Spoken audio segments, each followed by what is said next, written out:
अस्सलामुअलैकुम दोस्तों।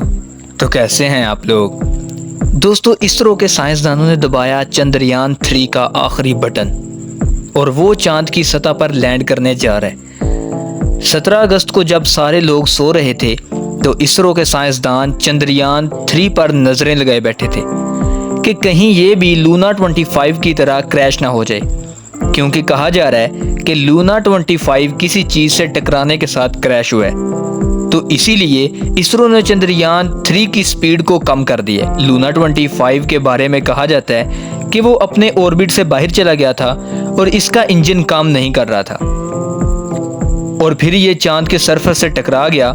लेकिन अभी ये बात क्लियर नहीं हुई कि क्या वो डायरेक्ट जाके चांद के सरफेस से टकराया है या किसी और चीज़ से, क्योंकि हम जब भी किसी स्पेसक्राफ्ट को या रॉकेट को या सैटेलाइट को चांद पर भेजते हैं तो जो इनमें से ख़राब होती है वो वहीं पर स्पेस के गिर्द ही ऑर्बिट करना शुरू कर देती हैं। तो हो सकता है कि लूना 25 इन्हीं में से किसी एक बेकार टुकड़े से टकरा गया हो। इसीलिए इसरो बहुत ज़्यादा अलर्ट हो गया है कि अगर लूना 25 इससे क्रैश हो सकता है तो चंद्रयान 3 भी हो सकता है। एक बात मैं आपको बताता चलूं कि चंद्रयान 3 25 बाय 134 किलोमीटर के ऑर्बिट में चक्कर काट रहा है और ये 23 अगस्त को शाम के तकरीबन 5:45 बजे चांद के सरफेस पर लैंड करेगा।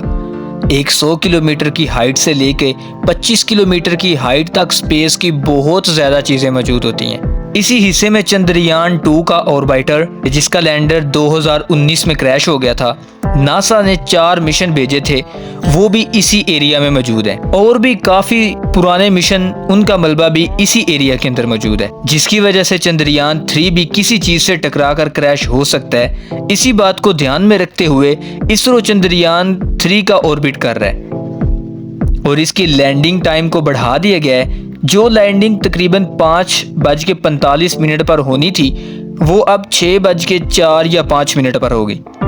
अभी जहां पर चंद्रयान 3 मौजूद है वहां मामला बड़ा सेंसिटिव है। जब चंद्रयान 3 थोड़ा और नीचे जाएगा तो इसके लिए वो आखिरी 15 मिनट बहुत ज़्यादा मुश्किल होंगे। वही 15 मिनट बताएंगे कि गोया के ये कामयाब होगा या नहीं।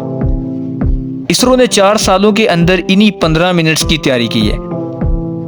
जब से लूना 25 क्रैश हुआ है इसरो बहुत ज़्यादा परेशान हो गया है और इसरो का परेशान होना बनता भी है कि रशिया जो एक बहुत ज़्यादा एडवांस कंट्री है, ये कोई छोटी मोटी कंट्री नहीं है, फिर चाहे वो इकोनॉमी की वजह से हो या टेक्नोलॉजी की वजह से, वो बहुत पावरफुल कंट्री है। तो उसने अपनी मुकम्मल तैयारी से लूना 25 को लॉन्च किया था, लेकिन फिर भी वो क्रैश हो गया।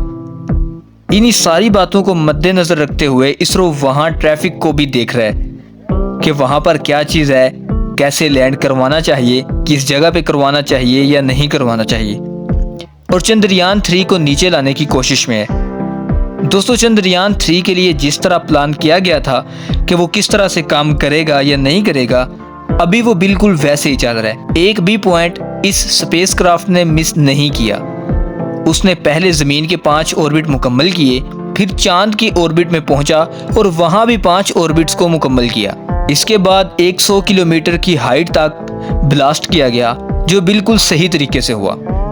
वो ब्लास्ट इसलिए किया गया कि जो प्रपल्शन मॉड्यूल और लैंडर मॉड्यूल एक दूसरे से जुदा हो जाएं, और जो लैंडर मॉड्यूल 130 किलोमीटर की हाइट से नीचे चला गया था। ये सब टास्क इसने बहुत अच्छे तरीके से किए और इस बार चंद्रयान 3 चंद्रयान 2 से काफ़ी जदीद भी है और इसरो के पास अपना एक जो पहला है वो प्रैक्टिकल एक्सपीरियंस भी मौजूद है।